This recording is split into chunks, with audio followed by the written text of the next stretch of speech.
Bonsoir tout le monde, vraiment contente d'être avec vous ce soir. Je suis Barbara Demers, spécialiste en bien-être financier et fondatrice de l'Académie des finances personnelles.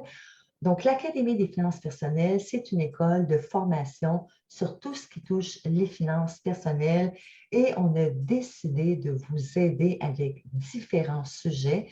Et ce soir, on va parler de 5 fausses croyances sur les conseillers financiers. Et pour démystifier ces croyances-là, évidemment, j'ai invité un conseiller financier qui s'appelle Éric Lacourcière, qui a bien voulu prendre de son temps pour partager avec nous. Merci beaucoup, Éric. Éric, alors, je sais que tu es conseiller en placement et conseiller en sécurité financière. Donc, est-ce que tu veux te présenter et nous décrire c'est quoi tes rôles? D'accord. Donc, oui, Éric Lacourcière, je suis conseiller en placement et je suis rattaché à Valeurs Mobilières PIC. Valeurs Mobilières PIC fait partie du groupe financier PIC, qui est un groupe financier qui a été fondé dans les années 90 et qui est vraiment pour des conseillers indépendants.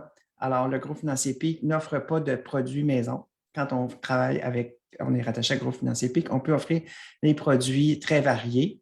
Et je suis aussi conseiller en sécurité financière, donc j'offre des assurances de personnes. Donc, on parle d'assurance vie, assurance contre la maladie grave, assurance invalidité. Voilà, mon rôle, en fait, c'est d'aider les clients vraiment à visualiser leur vie de rêve et les aider à prendre en fait, d'agir en sorte qu'ils vont atteindre leurs objectifs financiers, qui vont leur permettre ultimement de réaliser leurs rêves. Super, merci beaucoup.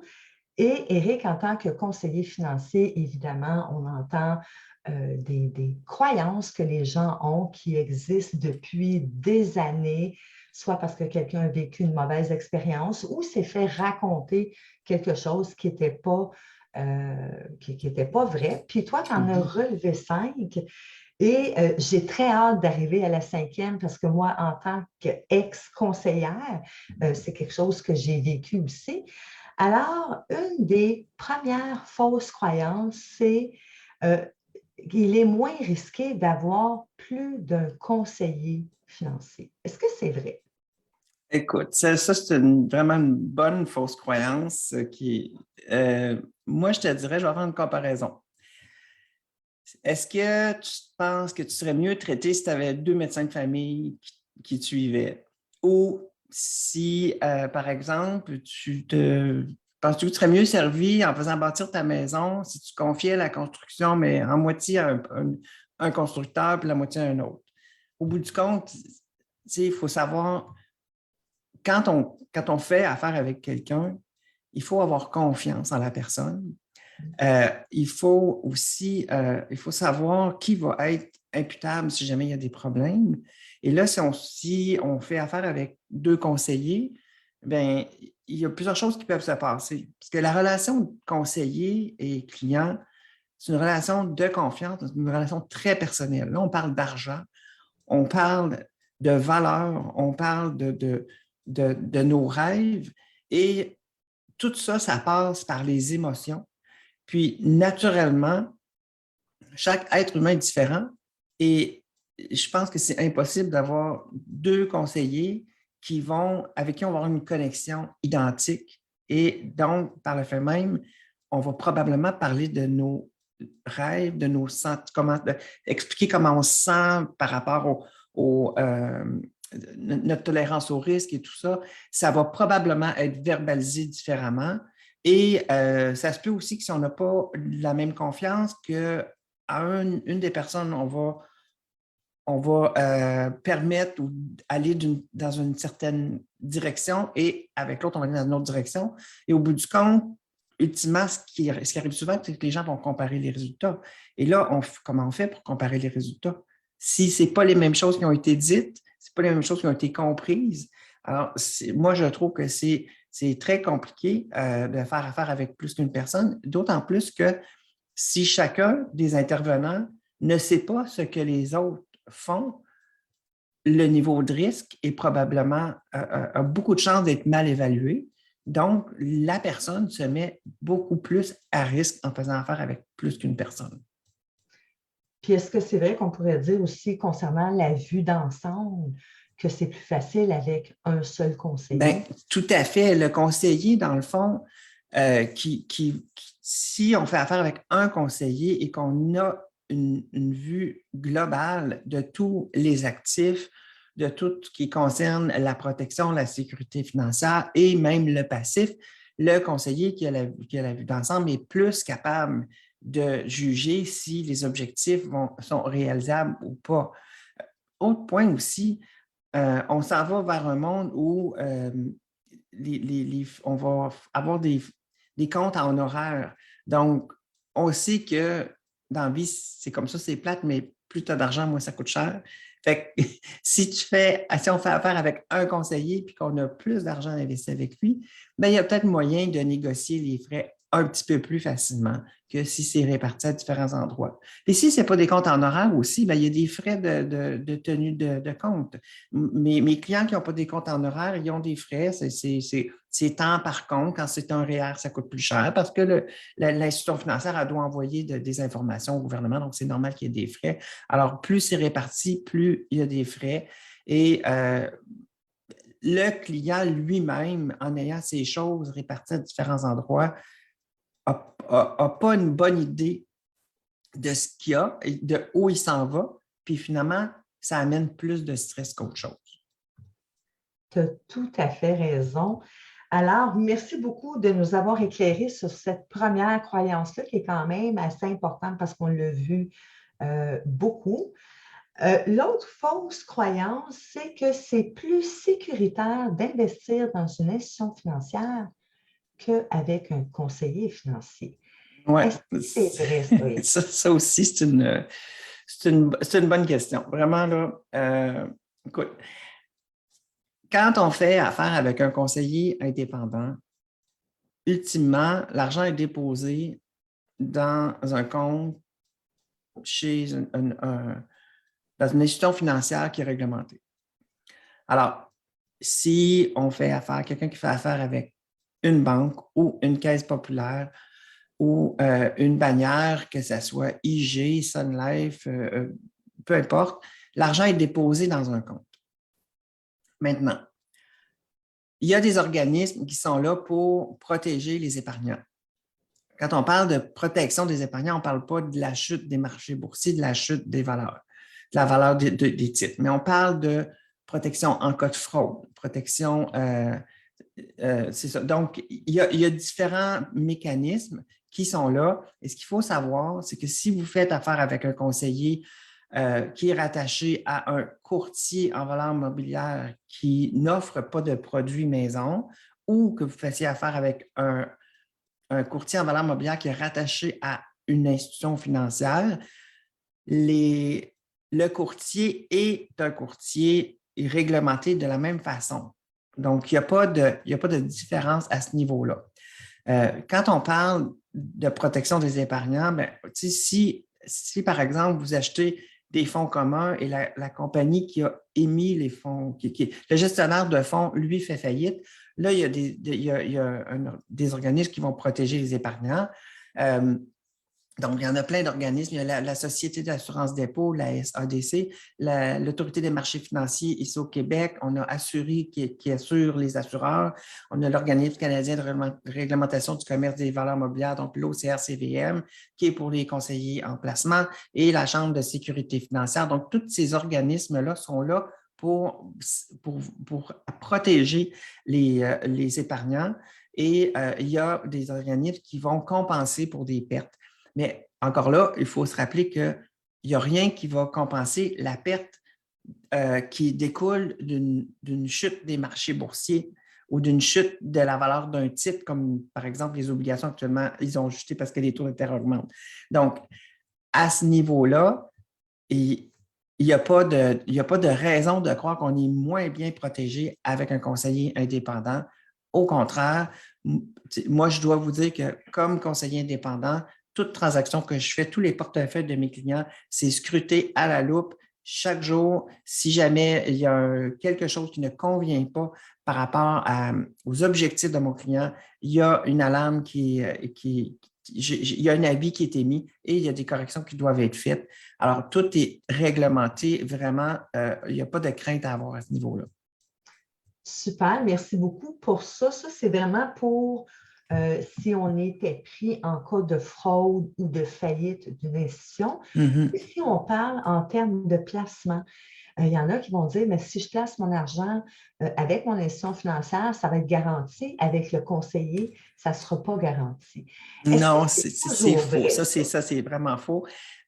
Si vous allez dans une banque ou dans une caisse populaire et que vous faites affaire avec un employé de cette institution-là qui va vous offrir des fonds communs de l'institution en tant que telle, ce sont des fonds communs ou des fonds négociés en bourse qui se transigent, en fait, qui sont de la même façon que n'importe quel autre fonds. Alors, si vous faites affaire avec un conseiller indépendant qui va vous offrir un fonds d'un gestionnaire de fonds autre, qui n'est pas, par exemple, Banque nationale, Desjardins ou les grands qu'on connaît, ce sont des fonds communs et la valeur chute de toute façon chaque fois que vous investissez dans un fonds commun.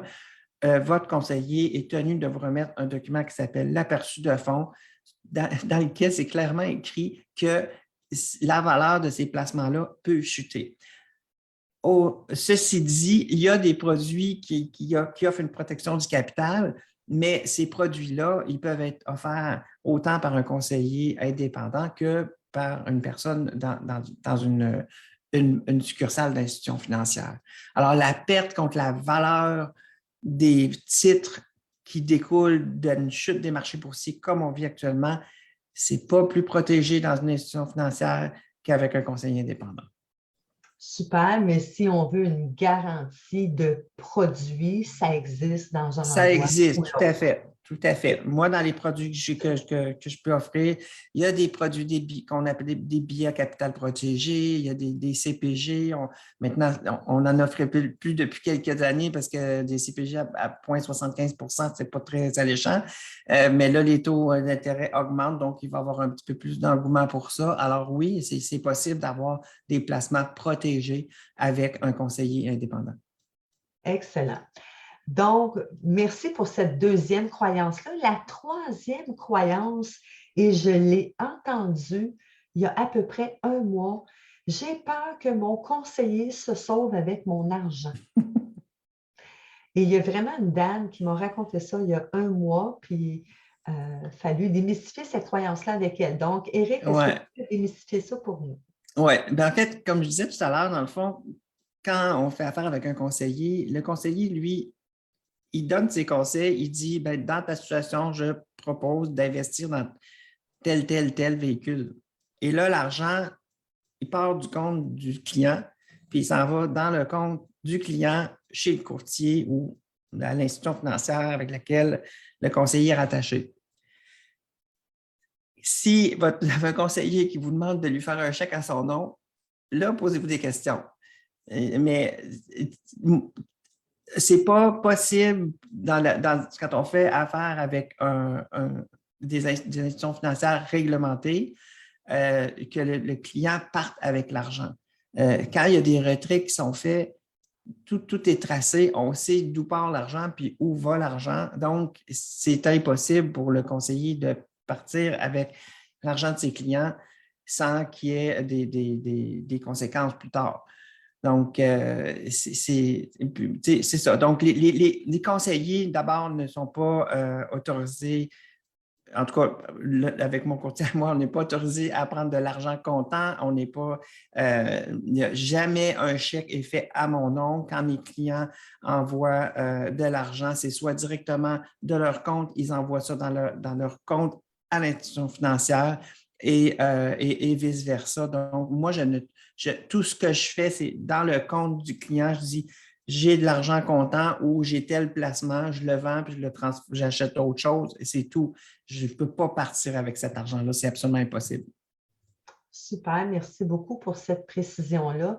Et c'est vrai que c'est important tout l'encadrement qu'il y a par rapport à ça. Puis ça a énormément évolué justement parce que déjà, oui, ça arrivait qu'il y avait des conseillers qui quittaient avec de l'argent. Oui. Effectivement, que moi-même, quand j'ai travaillé comme conseillère, on n'acceptait pas d'argent comptant. Donc, c'est vraiment déposer dans le compte du client tout ce que tu m'as raconté. Oui, mais je vais rajouter quelque chose aussi, parce que Oui. moi, si j'ai une demande de retrait d'un client, je dois m'assurer que c'est vraiment le client qui fait la demande. Donc, je ne peux pas recevoir une demande par texto pour un retrait parce que je ne sais pas si le texto est envoyé par le client lui-même. Donc, j'ai le devoir de m'assurer que la demande de retrait, elle est valide, surtout si, par exemple, on me demandait en même temps de changer le compte. Là, c'est sûr que ça serait bloqué, là, à moins que je sois vraiment là, certain de la légitimité de tout ça. Donc, le conseiller, il est là pour protéger et non pas pour frauder. Super, merci beaucoup pour cette précision-là, parce que oui, c'est important quand on parle de dépôt, mais le retrait aussi, c'est important. Donc, on ne voudrait pas que quelqu'un d'autre utilise notre argent, bien sûr. Mm-hmm. Super, merci pour cette fausse croyance-là qu'on vient de démystifier. La quatrième maintenant, c'est celle de j'ai peur de ne pas avoir accès à mon argent. OK. C'est bon, ça aussi. En fait, tous les clients qui font affaire avec un conseiller ont accès à leur argent. Par contre, ce n'est pas instantané. Ce n'est pas instantané comme si vous avez un compte de courtage à escompte avec une institution financière, puis là, vous vendez quelque chose dans votre CELI, c'est tout de suite fait, vous le transférez dans votre compte, puis là, vous partez avec votre petite carte de débit pour vous acheter une gâterie. Ce n'est pas de même que ça fonctionne. Donc, oui, vous allez avoir accès à votre argent. Par contre, il faut appeler le conseiller. Le conseiller va vous questionner pourquoi tu tires cet argent-là. Là, si c'est pour faire une folie, s'il y a quelque chose qui. Même, ça pourrait être que, supposons que j'ai un client, puis là, je trouve ça étrange, son comportement. Maintenant, il y a même un mécanisme que les clients peuvent nommer une personne de confiance. Alors, moi, je pourrais appeler la personne de confiance et dire, écoute, mon client t'a nommé comme personne de confiance, il m'a fait telle demande, je trouve ça un peu étrange. Est-ce qu'il va bien? Est-ce que c'est correct? Donc, il y a encore, comme je disais, il y a une protection qui est là, parce que moi, mon rôle, c'est de gérer des êtres humains et leur argent. En fait, gérer la relation des êtres humains avec leur argent. Donc, on est là pour protéger les clients. C'est ceux qui ont accès à leur argent. Par contre, ce n'est pas instantané. Dans mon cas, quand mes clients m'appellent, si l'argent n'est pas déjà en argent comptant dans le compte, il faut faire une transaction. Puis c'est 2 jours après, il y a un règlement de la transaction, puis après, c'est envoyé. Puis là, dépendamment des institutions, ça peut prendre quelques heures. Donc, on peut dire 2 à 3 jours ouvrables. Mais c'est tout à fait faux de penser qu'on n'aura pas accès à notre argent. Par contre, c'est ça, le conseiller, lui, son rôle, c'est d'aider le client à atteindre ses objectifs. Que si le conseiller pense que le client il est en train de se tirer dans le pied en voulant dépenser de l'argent pour des futilités, ben, il va peut-être le questionner un peu plus. Alors, c'est ça. L'argent est disponible, mais c'est un peu plus contrôlé, je dirais. Oui. Donc, il faut comprendre que oui, notre argent, il est disponible quand Oui, même, mais oui, oui. qu'on se fait comme aiguiller par le conseiller à savoir ce que c'est vraiment bien fondé ou si tu te fais Mm. avoir par quelqu'un. Puis ça, c'est vraiment, vraiment, vraiment important parce qu'on en a vu, moi j'en ai déjà vu des cas où les gens avaient retiré et ils n'auraient jamais dû faire ça. Puis bon, ça a changé le cours de leur vie. Mais il n'y a Mhm. pas de mécanisme aussi important. Donc, ces mécanismes-là, des fois, peuvent être un petit peu, on pourrait peut-être les trouver désagréables, mais vous allez les trouver agréables quand ils vont vous protéger. Donc, Mhm. ce qu'il faut retenir, c'est que notre argent est quand même accessible. Oui, tout à fait. Super. Et la dernière fausse croyance que tous les conseillers ont entendue, mais pas nécessairement entendue, mais ressentie quand on rencontre les gens en tant que conseiller, c'est la peur par les gens de se faire vendre quelque chose dont ils n'ont pas besoin. Mm. Donc ça, c'est une Oui. fausse croyance qui est extrêmement répandue et j'aimerais ça que tu nous en parles, Éric. Oui. Ben écoute, Je pense que ça vient de loin, là, parce que dans notre milieu, il y avait beaucoup de vendeurs dans le temps. En fait, on s'appelle conseiller parce qu'on donne des conseils et non pas, on n'est pas des vendeurs. Okay? Donc, à la base, c'est ça.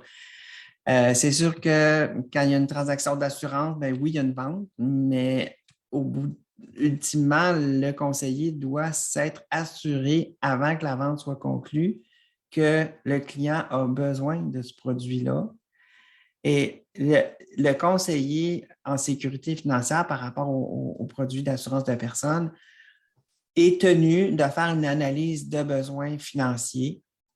Ce document-là, ça doit décrire la situation du client, décrire les objectifs, expliquer qu'est-ce qui manque dans la stratégie pour bien protéger le client pour qu'il atteigne ses objectifs, puis décrire les produits qui devraient être achetés ou les assurances qui devraient être souscrites pour avoir une protection optimale. Et après ça, on doit même aussi comparer différents produits et s'assurer qu'on offre le meilleur produit.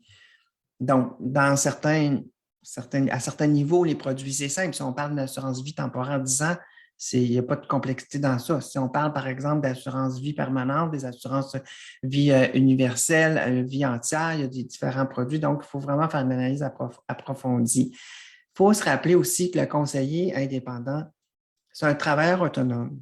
C'est un entrepreneur. Il est là, lui, pour bâtir sa clientèle. Il est là pour se faire une bonne réputation. Alors, s'il vend des choses à des clients, des choses inutiles, bien, les clients, il va finir par s'en rendre compte. Quand on fait des choix qui ne sont pas assez réfléchis, on finit par y réfléchir, puis on finit par réaliser qu'on a fait un mauvais choix. Donc, la personne, elle va changer d'idée. Alors là, le conseiller qui va avoir pensé à empocher une grosse commission, ou peu importe la grosseur de la commission, mais il va être obligé de la remettre et tout le travail est fait pour rien. Donc, il n'y a pas de raison pour un conseiller de forcer qui que ce soit à acheter quelque chose qui n'est pas nécessaire. Puis si on parle des investissements, bien là, au bout du compte, les clients qui vont voir un conseiller en placement, ils ont un certain montant à investir. On ne peut pas les forcer à investir plus. Alors, là, après ça, la convenance du produit, bien, tout ça, c'est réglementé. Il y a encore des choses qui ont changé cette année. Alors, quand on offre des produits d'investissement, quand on les propose à nos clients, d'abord, il faut qu'on ait au départ analysé la situation du client, parler de ses objectifs, documenter tout ça, discuter avec le client pour comprendre sa tolérance au risque, son horizon de placement. Et après ça, on regarde une panoplie de produits, puis on en choisit. Et là, on est tenu de documenter ça pour dire, oui, j'ai comparé tel produit et j'ai choisi celui-ci parce que pour telle raison, c'est ça qui convient à mon client. Donc, il peut toujours avoir une des produits qui conviennent moins, mais il n'y a pas plus de risque avec une personne avec un conseiller indépendant qu'avec une personne dans une institution financière. Et même, j'irais peut-être un petit peu plus loin, la personne qui travaille pour une institution financière qui n'a qu'un éventail de produits très restreint peut peut-être pas offrir le produit dont le client a besoin. Alors, se faire offrir quelque chose dont on n'a pas besoin ou se faire offrir quelque chose qui ne nous convient pas, ça peut se produire partout. Mais les conseillers, comme je disais tout à l'heure, on est surveillé, tout ce qu'on fait est surveillé, documenté. Alors, s'il y a matière à porter plainte, il y a toujours façon de le faire. C'est les premières choses qu'on dit aux clients quand on ouvre le compte. On commence par dire, voici le document. Si jamais vous êtes insatisfait, voici où vous pouvez aller, qui vous pouvez contacter pour vous plaindre. Et il y en a des plaintes, c'est normal. Il y a des gens qui font mal leur travail et ils doivent en subir les conséquences. Super. Donc, moi, je suis contente de savoir tout l'encadrement qu'il y a pour les clients. Je trouve que c'est rassurant pour les clients. Je sais que pour les conseillers, ça demande plus de travail, mais en même temps, je suis contente parce que pour les clients, c'est bénéfique pour eux. Oui, et je pense que c'est important de mettre l'emphase sur ça parce que j'ai l'impression que quand les gens pensent au terme indépendant, ils pensent qu'on est lâché lousse de même et que personne ne surveille ce qu'on fait, alors que ce n'est pas ça du tout, là. Les courriels sont sur. Moi, je ne peux, pour les placements, je ne peux qu'utiliser une adresse courriel et ils sont surveillés.